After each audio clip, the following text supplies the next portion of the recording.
Bagaimana kabar saudara hari ini? Luar biasa. Di bagian yang terakhir dari seri firman Victory in the Mirror, saya akan menyampaikan sesuatu yang, apa saudaraku? Secara pelan-pelan tapi pasti sedang bergerilya untuk berusaha merampas masa depan banyak orang. Dia bukan serangan iblis, dia bukan dosa besar, not even dosa besar. Dia bukan badai masalah besar. Sesuatu yang sangat sangat soft, sangat halus, tapi super berbahaya, Pak. Ada yang bisa menebak apa itu? Excuses. Alasan. Hari ini saya akan menutup seri firman di bulan November ini dengan satu pesan firman yang berjudul No More Excuses. Tidak ada lagi alasan. Saya berdoa ini jenis firman yang akan break all excuses. Kenapa saudaraku? Jujur, firman ini muncul dari satu kesedihan saudaraku. Karena melihat ada begitu banyak orang, saya berjumpa dengan sangat banyak orang Bu, yang saya tahu harusnya punya potensi besar, hebat, tapi stuck. Balik-baliknya lagi, too many excuses. Sudah tahu di dunia sekarang ini dengan persaingan yang begitu ketat, butuh yang namanya effort lebih. Enggak semua memulai pekerjaan harus langsung untung besar. Butuh yang namanya perjuangan lebih. Tapi sebenarnya simple, hanya gara-gara excuse aja. Saya sampaikan ambil aja nggak apa-apa. Untungnya kecil nggak apa-apa. Tapi satu untung kecil bisa membuka pintu untuk proyek-proyek berikutnya yang kita nggak pernah tahu. Dijawabnya, Pastor, memangnya saya kerja rodi. Kalau untung segini mah nggak worth it lah Pastor, ngapain? Ujung-ujungnya nanti saja. Waktu berlalu saudaraku, time goes by, akhirnya no progress, gak ada kemajuan, gak ada langkah. Karena apa? Ujung-ujungnya excuse, too many excuse. Hari ini saya percaya bukan kebetulan Bapak Ibu. Menutup firman di bulan November ini, Victory in the Mirror. Kalau kau mau lihat kemenangan, no more excuse. Kalau engkau mau lihat terobosan, gak ada lagi alasan. Tidak ada alasan hanya untuk menutupi, hanya untuk menghindari kemalasan, keengganan. Kenapa Pastor? Why? Sadarkah saudara, keengganan itu silent killer. Ini musuh dalam selimut yang berusaha untuk mencuri masa depan. Tidak sesederhana yang dipikirkan banyak orang saudaraku. Itu sebabnya hari ini saya ingin membawa saudara untuk melihat lebih dulu. Pastor, apa sih yang dimaksud dengan keengganan ini? Keengganan itu simpel loh saudaraku. Ketika hati saudara tahu harusnya dilakukan tapi ditunda. Itu keengganan. Apa itu keengganan? Ketika hati saudara tidak mau melakukan, itu keengganan. Ketika hati ini males, berat. Rasanya nggak pengen. Itu keengganan. Nah yang jadi masalah saudaraku dengan keengganan ini. Keengganan itu sesungguhnya saudara, tanpa disadari banyak orang, dia pencuri masa depan yang menyamar dalam bentuk kenyamanan.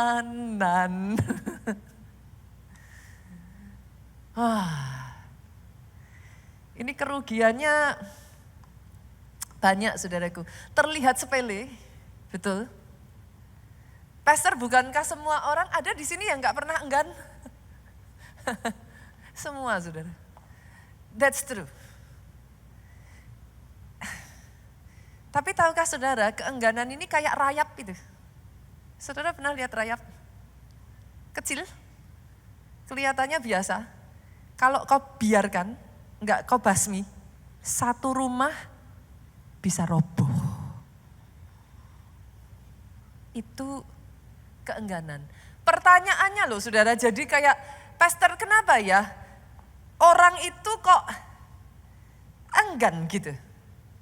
Kenapa kok orang bisa kayak males, kayak enggak pengen ngelakuin sesuatu?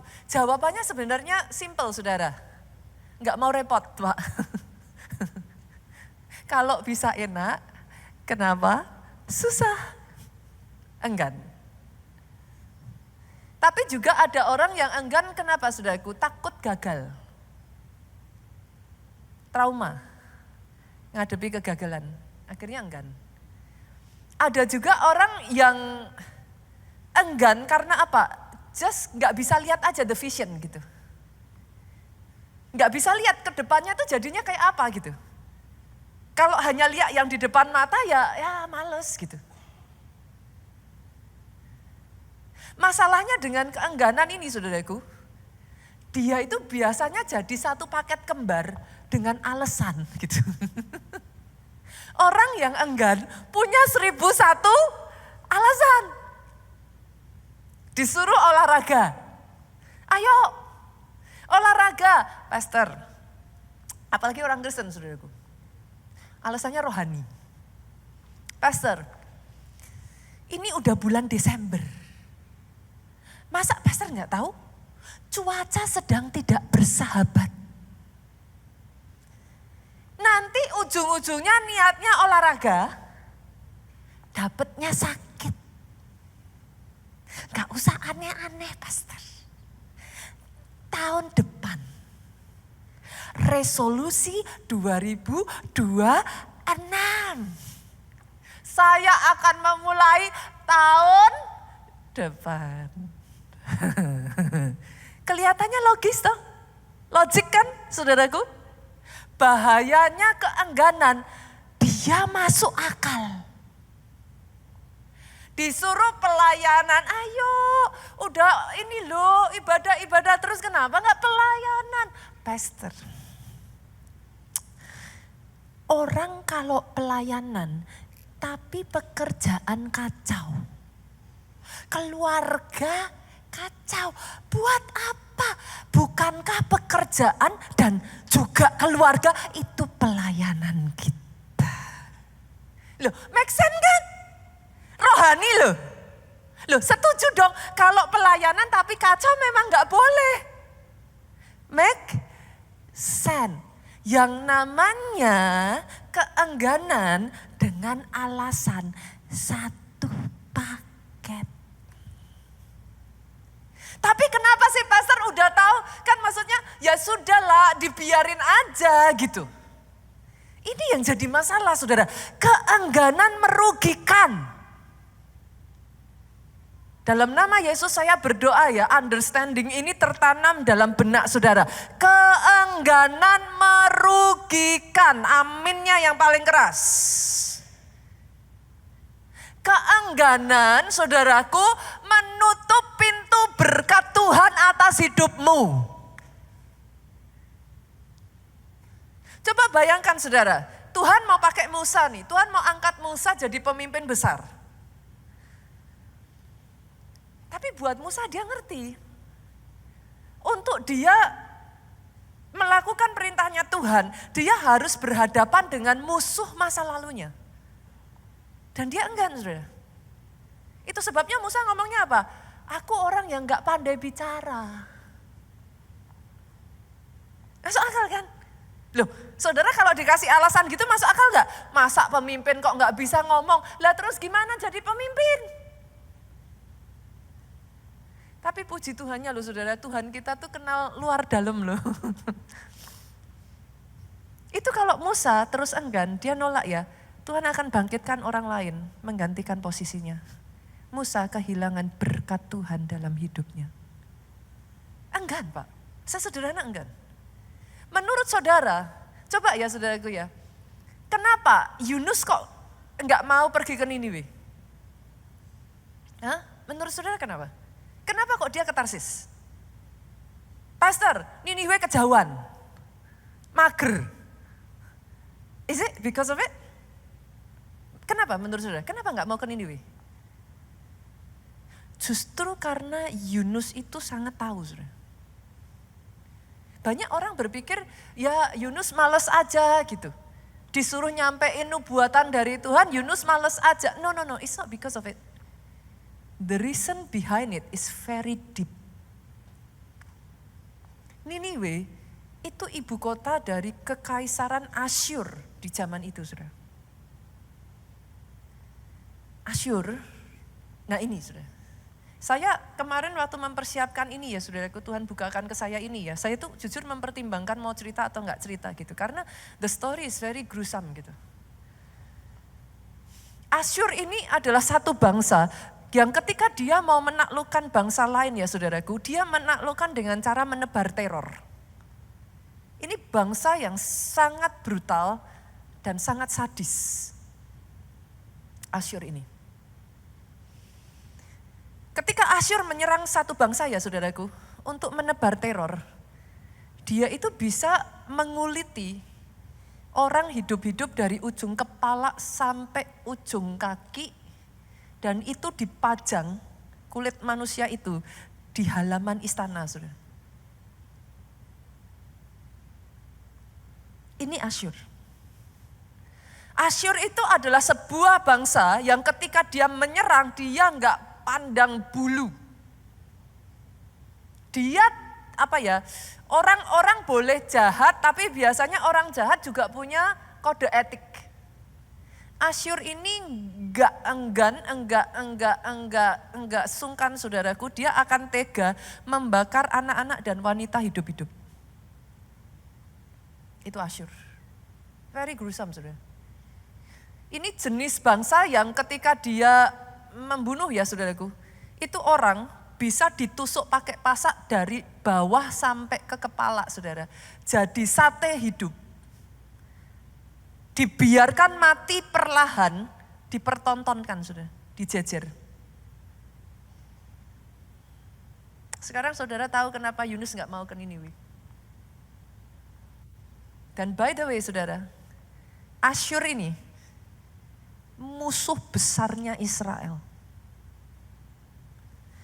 Yunus itu perkiraan ya, nanti kalau saudara baca dalam Alkitab muncul kok itu. Yunus itu enggak disebutkan tahunnya saudara, tetapi biasanya di zaman siapa, nah itu bisa kelihatan. Yunus itu ada di sekitar 750 sampai 780 sebelum Masehi. Tahun 722 sebelum Masehi, Asyur menghancurkan kerajaan Israel Utara. Sekarang saudara tahu kenapa Yunus gak mau ke Niniwe. Buat Yunus, bangsa ini gak layak diselamatkan. Dia lebih milih ke Tarsis. Itu bukan sesederhana yang saudara pikir, oh Yunus males, oh Yunus gak mau ini. No. Yunus gak mau berhadapan dengan luka hatinya yang paling dalam. Bangsa yang sudah pernah menghancurkan bangsanya. Dan sekarang Tuhan suruh dia datang ke bangsa itu, ngasih kabar keselamatan, nehi. Jangan harap. Tapi karena itu Yunus hampir kehilangan nyawanya. Saya tahu bukan, it's not an easy thing saudaraku. Tidak gampang. Masih ingat kisah Saul? Disuruh Tuhan basmi semuanya. Loh Saul tuh cerdik loh saudara. Kalau zaman sekarang saudara akan ngomong saya, itu berhikmat pastor. Loh semua dibasmi, semua dibunuh. Yang enggak dibasmi apa? Lembu-lembu tambun. Loh apa salahnya pastor? Itu kan bisa dipakai untuk persembahan di rumah Tuhan. Tapi jangan lupa saudara, gara-gara keengganan Saul, dia kehilangan perkenanan Tuhan. Hari ini izinkan saya, hopefully ya firman Tuhan ini ya saudara, bisa membukakan saudara untuk melihat keengganan tidak sesederhana yang dipikirkan. It is very dangerous. Dia musuh dalam selimut yang tidur bersama dengan saudara, yang menghancurkan kita seringkali bukan yang dari luar, tapi musuh yang dari dalam. Itu sebabnya hari ini saya perkatakan boleh Bapak Ibu, keengganan harus dilawan. Harus dilawan.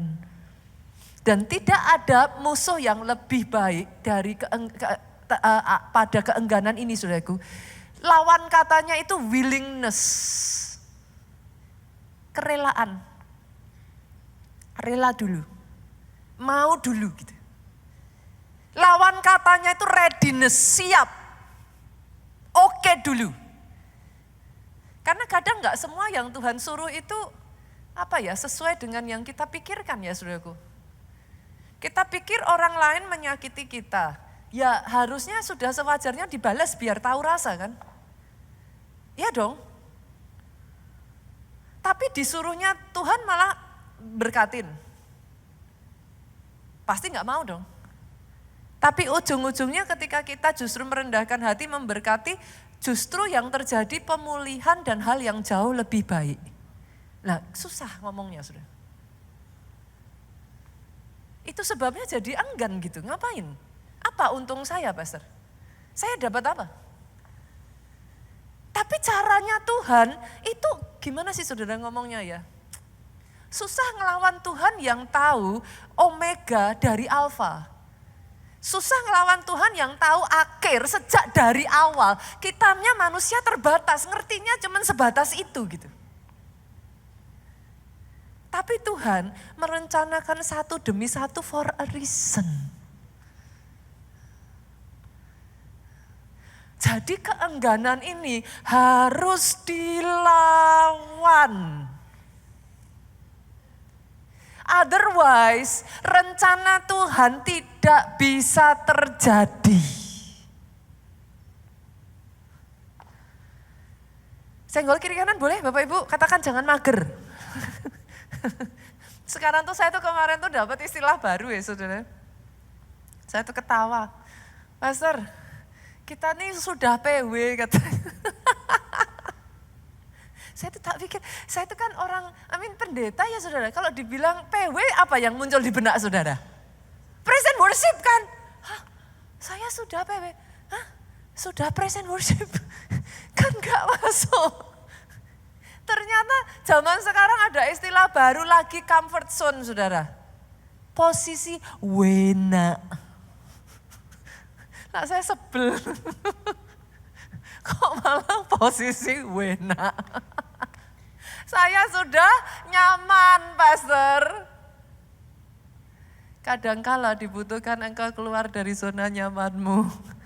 Untuk Tuhan bisa bawa engkau next level, dibawa jadi lebih besar, diangkat Tuhan naik dan bukan turun. Aminnya boleh yang paling keras, saudara.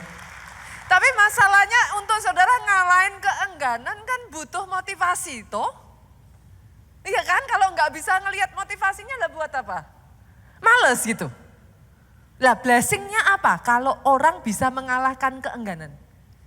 Yang pertama saudara, tahukah saudara ada jenis mujizat khusus yang hanya diberikan buat orang yang nggak enggan? Pastor kok cocokologi? Bukan. beneran. Beneran. Kita buka ya, kita lihat ya saudara. Memang ada mujizat tertentu itu yang hanya bisa terjadi kalau saudara nggak enggan. 2 Raja-Raja 5 ayatnya yang pertama. Naaman, panglima Raja Aram, adalah seorang terpandang di hadapan tuannya dan sangat disayangi. Sebab oleh dia Tuhan telah memberikan kemenangan kepada orang Aram. Tetapi orang itu seorang pahlawan tentara sakit kusta. Jadi ini kisah tentang seorang bernama Naaman saudara. Dari ayat 1 ini saudara bisa lihat dia siapa Bapak Ibu? Siapa? Panglima. Panglima raja. Bukan panglima sembarangan. Dia Alkitab mencatat seorang yang terpandang. Jadi dia panglima yang disegani. Ditambah lagi dia panglima yang sangat disayang rajanya. Kenapa? Karena banyak memberi kemenangan. Jadi ini bukan sembarangan orang saudara. Ini orang terpandang, orang ternama. Sayangnya Naaman sakit kusta. Di tengah sakit kustanya itu saudaraku pasti dia sudah berusaha. Enggak mungkin lah orang sekelas dia enggak berusaha. Tapi dia punya satu budak Ibrani kecil yang ngomong, "Tuanku, di kotaku back there namanya Samaria, itu ada satu nabi. Kalau Tuhan ke sana pasti sembuh." Saudara coba boleh bantu saya membayangkan. Ini panglima besar loh. Diomongin sama budak kecil perempuan lagi. Bisa enggak Naaman ngomong gini, "Kamu bocah bau kencur tahu apa?" Masuk akal enggak? Dia panglima besar saudaraku. Saya yakin dia punya networking tabib-tabib ternama. Dia jauh lebih tahu. Ini anak kecil berkalian ngomong di negaranya ada nabi yang bisa menyembuhkan. Coba perhatikan saudara. Kalau saudara jadi Naaman, pergi atau enggak? Saya tambahin boleh enggak? Israel sama Aram musuhan. Ada di sini yang mau minta tolong sama musuh sendiri? Pikir 2 kali, Pastor, jangan harap. Maaf saudaraku, saya berusaha untuk memunculkan, menggambarkan kepada saudara, supaya saudara understand kondisinya seperti apa. Dari Aram pergi ke Samaria, itu sekitar 180 sampai 200 km. Saya terjemahkan ke bahasa sekarang boleh? Sama seperti saudara pergi dari Jakarta ke Cirebon. Oke? Jangan ngelihat Jakarta ke Cirebon sudah ada tol. Enggak ada ceritanya saudara. Sekarang sudah ada tol saudara enak. Di zaman itu kan ini jalanan aja enggak ada yang namanya aspal loh. Jalanan itu berbatu, berpasir. Saudara jangan berpikir itu udah jalanan cantik. Cirebon sekarang mah santai, saudara naik mobil juga oke lah. Tapi zaman itu saudaraku paling orang naik kuda, naik kereta. Dikatakan mereka naik kuda, naik kereta. Tapi berapa jauh saudara? Lihat saudara. Kita lihat ya, turun ke bawah ya. Ayatnya yang ke-9 sampai 12. Kemudian datanglah Naaman dengan kudanya dan keretanya berhenti di depan pintu rumah Elisa. Nyampe enggak? Ini panglima besar. Minta tolong sama musuh. Dikasih tahu budak kecil perempuan Ibrani lagi. Kalau Naaman enggak punya kerendahan hati untuk melawan keengganannya, dia enggak akan terima mujizat hari itu. Itu sebabnya kenapa saya katakan kepada saudara, yes, ada mujizat tertentu itu diberikan untuk orang yang enggak enggan. Somehow yang saudara lihat di depan mata, yang lain gagal, orang ini selalu aja dapat jalan. Tapi sebenarnya cara kerjanya itu ini. Karena dia enggak enggan. Dan sekarang saya bawa saudara ya, responnya Elisa seperti apa? Yuk, ayat yang ke-10, Elisa menyuruh seorang suruhan kepadanya mengatakan, pergilah mandi 7 kali dalam sungai Yordan, maka tubuhmu akan pulih kembali sehingga engkau menjadi tahir. Ayat 10. Sehingga engkau menjadi tahir. Ayat yang ke-11 saudaraku. Tetapi pergilah Naaman dengan gusar. Kenapa? Gak ditemuin saudara sama Elisa. Panglima besar Raja Aram datang di depan rumahnya. Gak ditemuin. Itu egonya kena itu saudara. Tapi sekarang saudara jadi tahu kenapa Elisa gak nemuin. Ini panglima musuh yang pernah ngancurin negaranya, minta tolong supaya disembuhkan. Lebih baik malah justru mati. Mereka kehilangan kekuatan untuk nyerbu Israel toh. Ini gak ditemui sama Elisa saudara.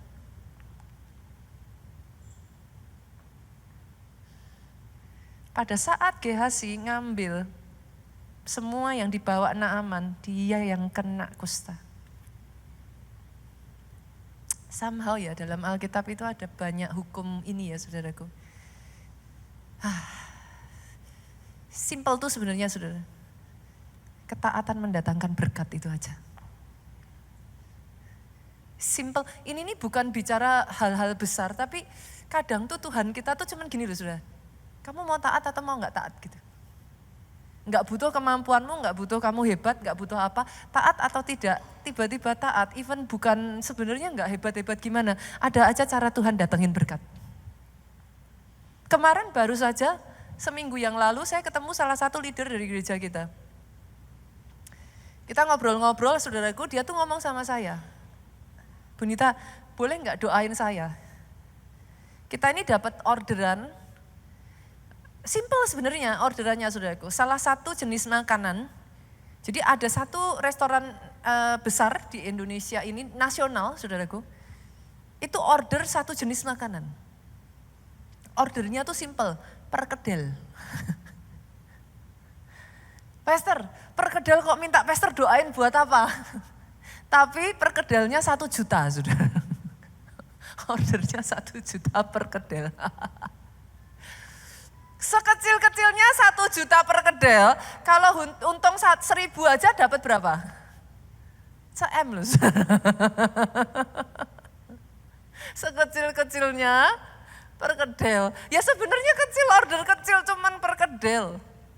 Dia ngomong, pastor, tolong dukung doa gitu. Ini nih kompetitornya itu susah karena kompetitornya itu perusahaan yang kalau saya sebut namanya saudara udah pasti tahu. Gitu. Itu perusahaan yang namanya berkibar, saudara tahu lah kalau saudara beli makanan-makanan apa nugget apa tuh itu namanya berkibar di situ sudah. Itu udah perusahaan besar. Secara manusia hitam di atas putih kami nggak akan bisa menang. Karena dia bilang secara rasa sudah dicoba juga kami kalah gitu. Secara harga kami kalah. Jadi secara manusia tuh udah gak mungkin bisa menang, saudara, bener-bener gak mungkin bisa menang. Lucunya saudara, itu saya ketemu, terus tiba-tiba hari Sabtu atau hari apa ya, saya lupa. Oh ya, hari Sabtu saudara. Mendaratlah di rumah saya ayam goreng widuran. Loh kan saya bingung saudara, siapa yang ke Solo gitu kan. Kok tiba-tiba mendarat ayam goreng, kalau saudara ayam goreng widuran enggak ya kalau yang bukan orang Solo. Tapi pernah dengar kasusnya enggak? Ayam goreng non halal. Nah tiba-tiba jadi, oh ya kasusnya itu, oh yang itu gitu. Nah kebetulan tuh ayam goreng persis di depan gereja saudara. Jadi kan saya bingung loh Bu, emangnya habis dari Solo saya gitu tanya. Iya Bu, loh ngapain ke Solo saya bilang. Out of nowhere orang kemarin, ngapain ke Solo saya bilang. Ya itu katanya. Tuhan tuh unik. Saya tuh disuruh ikut Miracle Night. Saya tuh mikir, orang Jakarta aja ada Pondok Daud kok. Kenapa harus ke Solo? Tapi Tuhan tuh terus gerakin saya untuk ke Solo. Ternyata saudaraku, a simple obedience. Itu males loh saudara. Jujur kalau mau ngomong ke Solo cuman ikut Miracle Night loh. Udah besoknya pulang. Malamnya Miracle Night, besoknya langsung balik. Lagi bawa ayam goreng biduran. Kirim ke saya. Saya tanya, aduh Bu, saya bilang, luar biasa ya, kok niat banget saya gitu. Iya Bu, saya juga sebenarnya juga bingung ini Tuhan ngapain suruh saya ke Solo. Tapi dia taat. Gak berapa lama kemudian, hitungan hari saudara, saya di WhatsApp, Bunita, saya menang tender 1 juta per keding. Yang harusnya gak masuk akal, yang harusnya memang hitam di atas putih gak bisa menang, dibalik sama Tuhan. Menang aja. Senggol kiri kanan, jangan copy paste ya. Nanti kayak kemarin saya cerita. Saya ada di Soho ya. Saya cerita di Soho. Minggu lalu saya ada di Soho ya sudah. Saya cerita, no, 2 minggu lalu.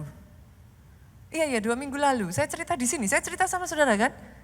Jangan copy paste ya. Saya tuh pulang habis cerita yang urusan 1M jam tangan itu saudaraku.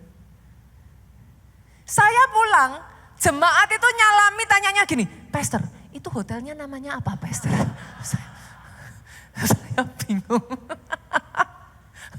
Mana tahu, bener Pak, itu jemaat kepo. Saya tuh sampai, saya nyalami itu sampai bingung saudara. Ada lagi yang tanya, saya disalamin ditanya, itu mereknya apa Pastor? Aduh ya ampun Tuhan Yesus. Ternyata jemaat itu keponya minta ampun saudara.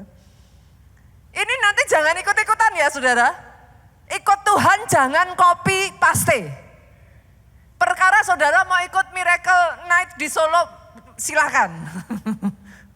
Dan yes pasti berkatnya besar.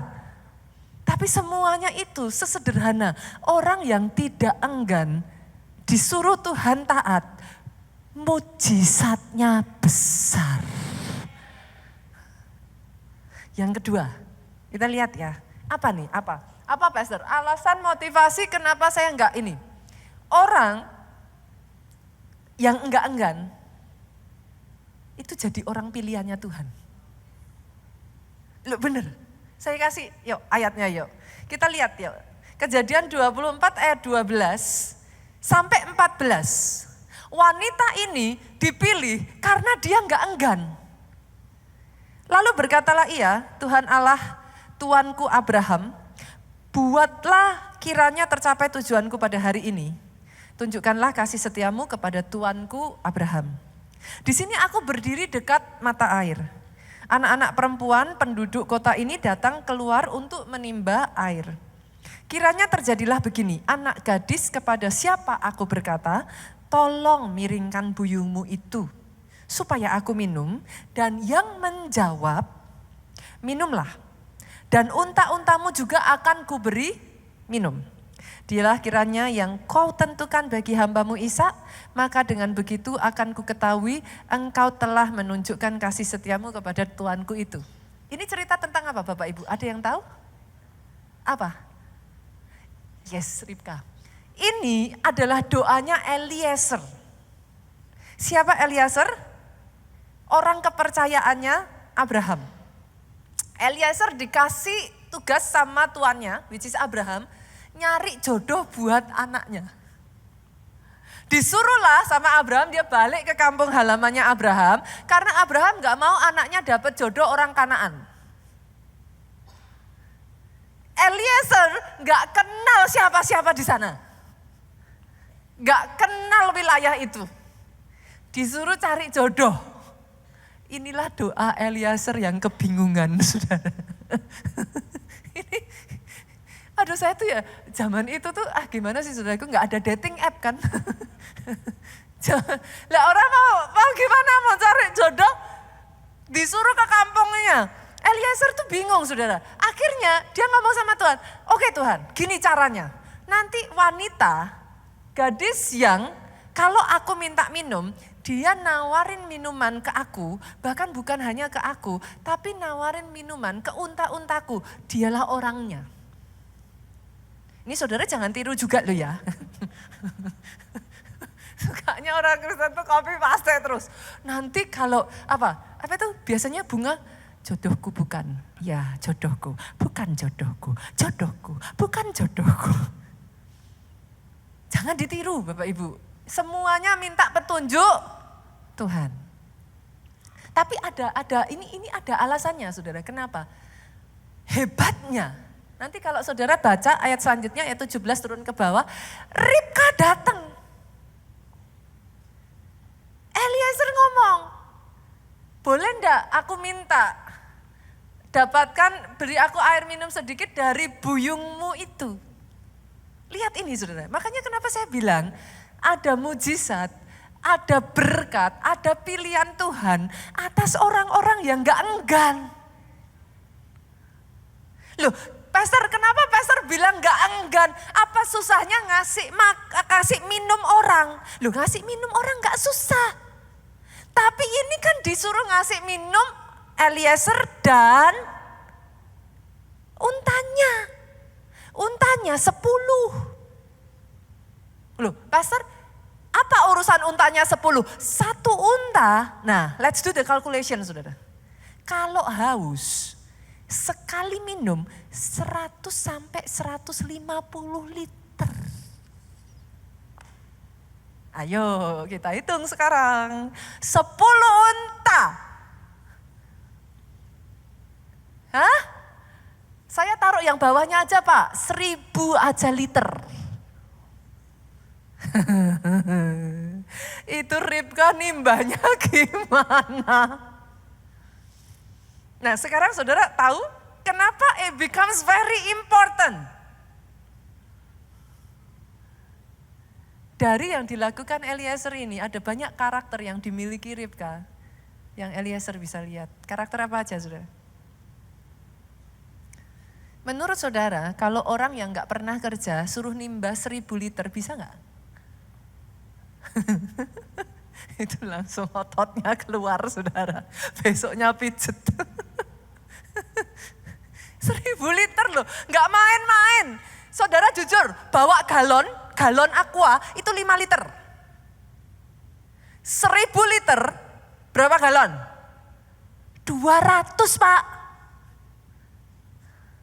Loh ya sama tuh, nimbah kan ya emangnya saudara suruh ngangkatin galon 200. Itu kalau enggak besok pijet. Dari situ aja Eliezer tahu Ribka adalah pekerja keras. Dari situ Eliezer tahu ini wanita enggak pelit. Loh banyak nilai-nilai karakter di situ. Sekedar ngasih minum? Enggak. Dari situ Eliezer tahu Ribka orang yang ramah. Dari situ Eliezer tahu Ribka bukan hanya orang yang rajin bekerja, dia orang yang mau memberi lebih dari yang diminta. On top of it saudara, ayat 20 kalau saudara baca, ini wanita cantik. Sorry, bukan ayat 20, Kejadian 24 ayatnya yang ke-16. Ayat 16, anak gadis itu sangat cantik parasnya.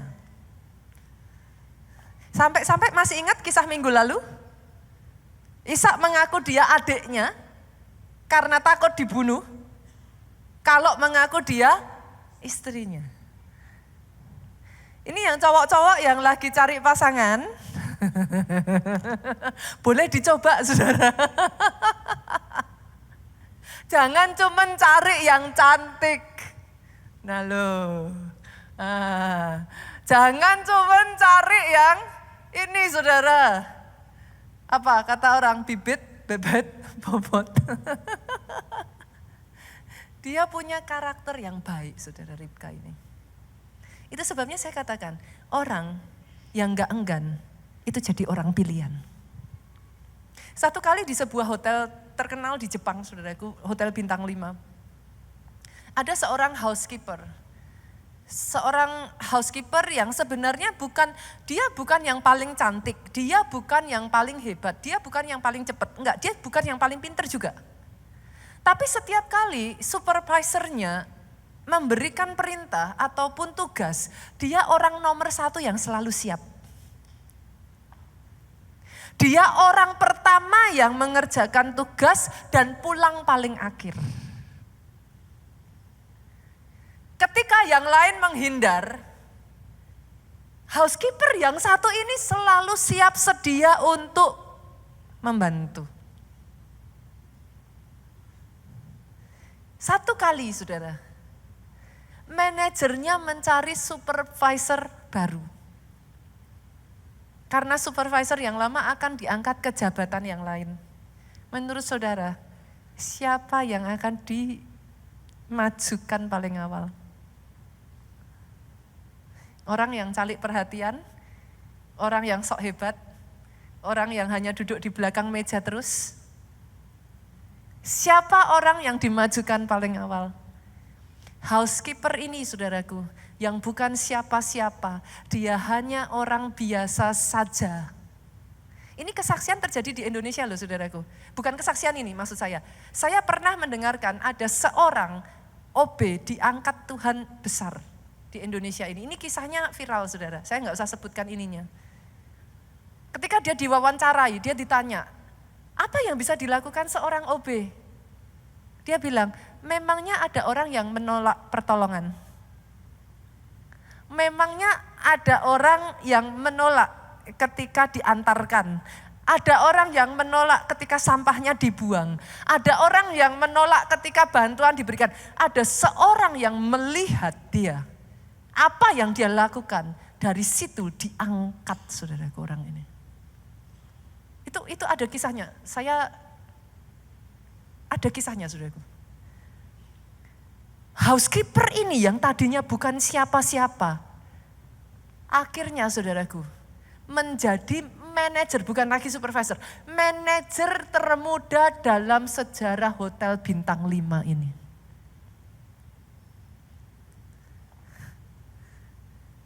Senggol kiri kanan, katakan jangan mager. Ada berkat Tuhan untuk orang yang gak enggan.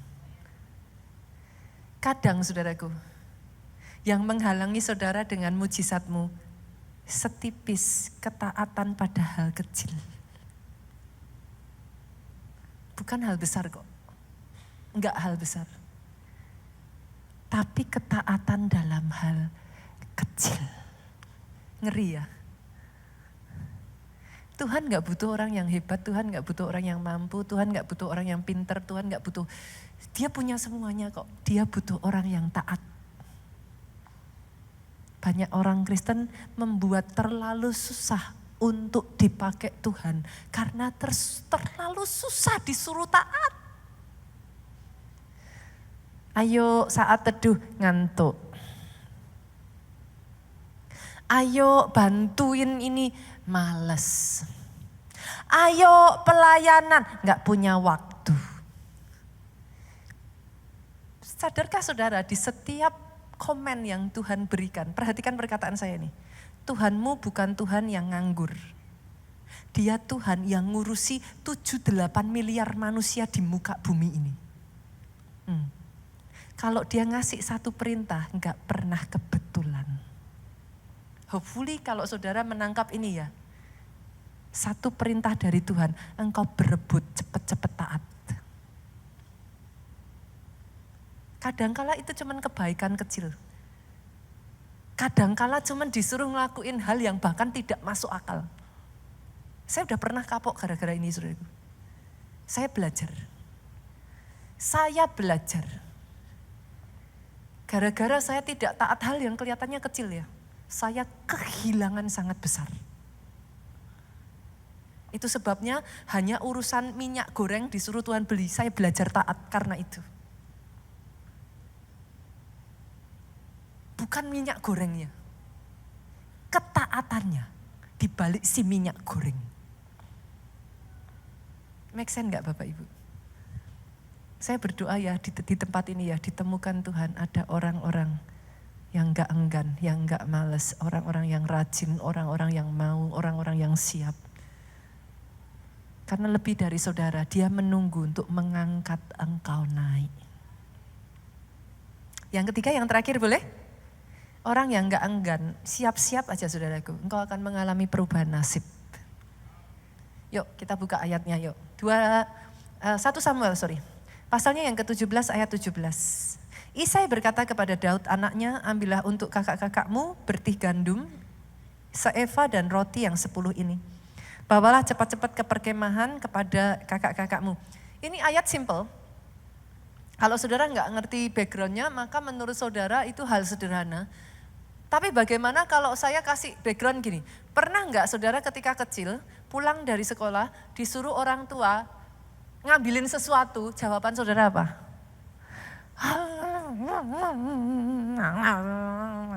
Udah capek, disuruh-suruh.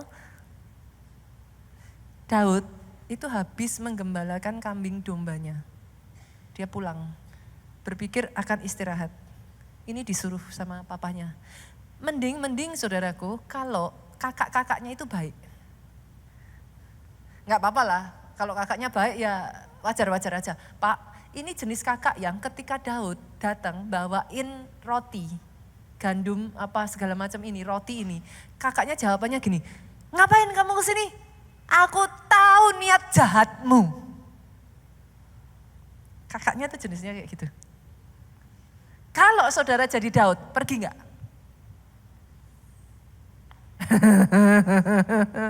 Pergi nggak saudara?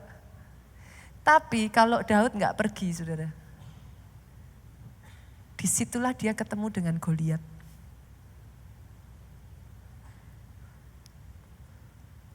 Hebatnya Tuhanmu tuh di situ saudara. Dia itu suka mengorkestra sesuatu, ujian yang gak enak. Makanya setiap kali kau ngalami hal yang gak enak, beware, be sensitive. Itu sebuah ujian. Kalau kau lulus, berkatnya besar. Watch out. Jangan anggap remeh saudara. Pastor, mungkin Daud gak ada orang yang disuruh turun yuk ayat ke-20. Saya kasih alasan saudara. Saya paling suka Alkitab itu menyenangkan ini saudara. Kalau saudara bisa ini tuh nyenengin banget Alkitab. Lalu Daud bangun pagi-pagi, ditinggalkannya lah kambing dombanya pada seorang penjaga. Berarti ada enggak orang lain? Coba renungkan perkataan saya ini. Kalau saya jadi Daud, saya suruh tuh penjaga yang pergi. Ngapain saya sendiri yang harus pergi? Ada kok tuh. Disuruh penjaganya tuh yang pergi, yang jaga kambing domba. Berarti bisa toh Pak? Bisa. Tapi kalau yang pergi penjaganya hari itu Daud tidak mengalami kemenangan besar. Boleh Bapak Ibu? Satu ketaatan kecil membawa engkau pada perubahan nasib. Jangan pernah remehkan. Engkau gak pernah tahu yang mana. Itu sebabnya belajar untuk terus taat kepada Tuhan. You never know. Yang mana yang akan membawa engkau naik sampai membuat platform orang-orang berkata Saul mengalahkan beribu-ribu musuh tetapi Daud berlaksa-laksa. Pemain musik boleh maju ke depan. Saya akan tutup dengan satu cerita dari seekor merpati Bapak Ibu. Namanya Cerami. Cakep ya. Nama merpatinya cakep, Cerami. Ini beneran merpatinya saudara. Seriously, ini merpatinya. Nanti saya ceritakan kenapa saya bisa mendapat gambarnya. Tahun 1918 terjadilah perang dunia pertama. Terjadi peperangan di hutan Arganon, saudara, Perancis. 194 tentara Amerika terjebak di dalam hutan itu.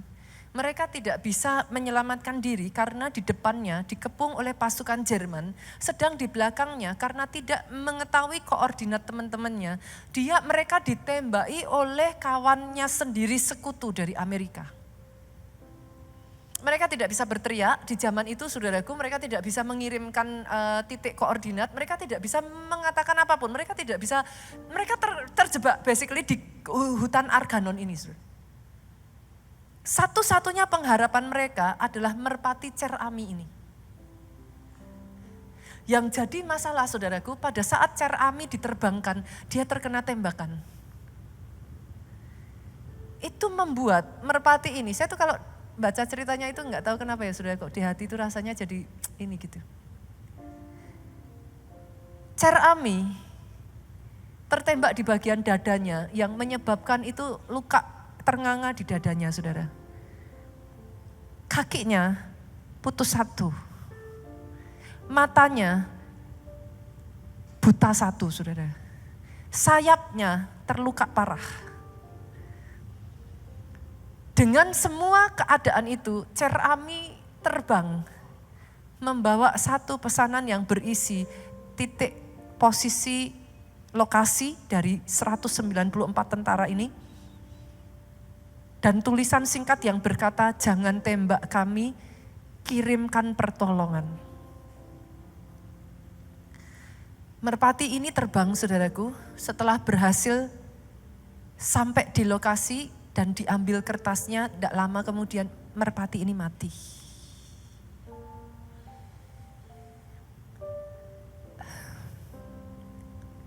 Dia dianugerahi bintang keberanian oleh pemerintah Perancis. Croix de Guerre, bahasanya saya nggak tahu. Saudara. Yang saudara lihat ini adalah mayatnya yang sudah diawetkan, dan saat ini kalau saudara happen to pass by Smithsonian Museum di Washington DC, saudara akan berjumpa dengan Cer-Ami.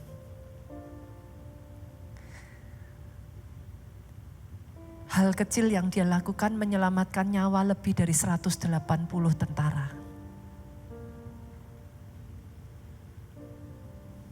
Boleh nggak sih saudaraku dalam hidup kita ini? Don't make it too difficult to obey God. Kadangkala saudaraku, sesederhana itu ego kita. Tuhan itu nyuruhnya tuh sebenarnya tuh gimana sih ngomongnya ya saudara? Cara Tuhan itu memang gak masuk akal kok. Tapi manjur saudara. Kadang manusia ingin sesuatu tapi gak tahu loh yang diinginkan. Tuhan tahu yang terbaik. Sekalipun kita gak tahu. Kadangkala itu banyak orang ngomong, Tuhan aku pengen seperti Yesus.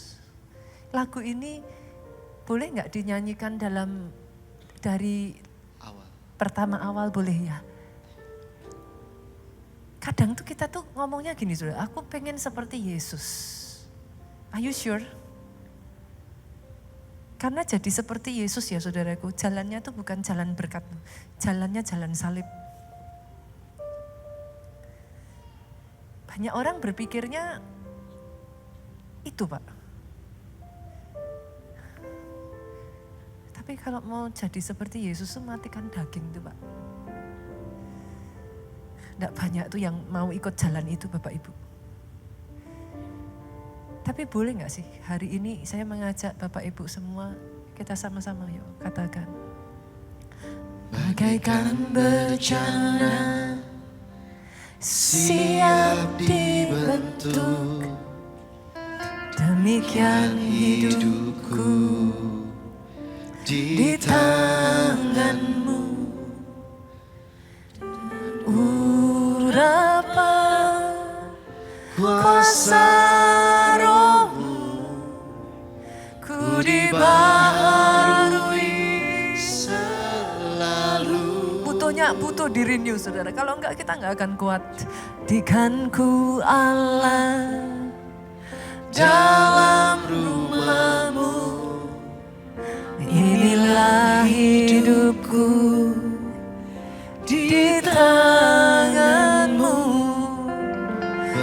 Tegas turut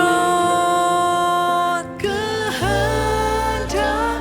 Sama-sama jemaat Tuhan, yuk bangkit berdiri. Kita katakan, aku mau Tuhan. Aku mau seperti-Mu Yesus. Disempurnakan selalu. Jangan cari jalan pintas, saudaraku. Jangan cari jalan cepat, tapi ikuti jalan salib itu.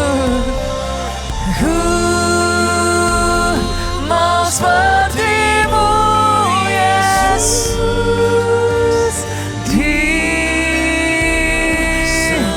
Yes Lord.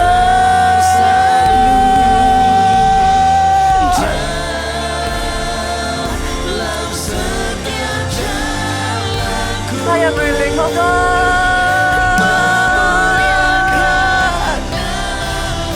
Sama-sama katakan, saudaraku, aku mau Tuhan. Aku tahu gak gampang, aku tahu sakit, aku tahu tidak menyenangkan. Kalau toh sebagian orang menganggap itu kerugian, tapi this is my choice. Menyuliakan nama-Mu,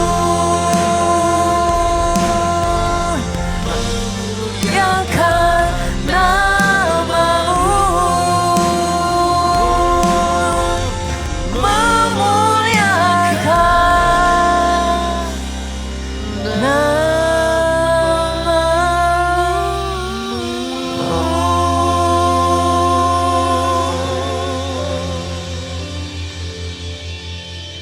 Setiap anak-anak-Mu di tempat ini Tuhan.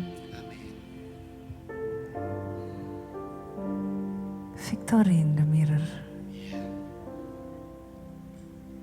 Menang terhadap diri sendiri. Kami mau Tuhan. I am willing. Kadang kami gak tahu caranya, kadang kami merasa kami gak mampu.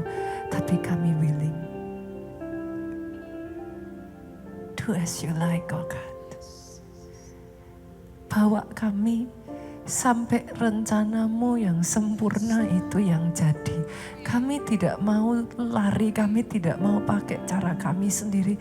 Kami tidak mau pakai pikiran manusia kami yang terbatas.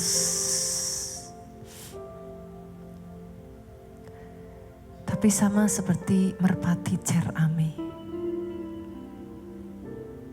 Taat sampai akhir. Menjalankan sampai akhir.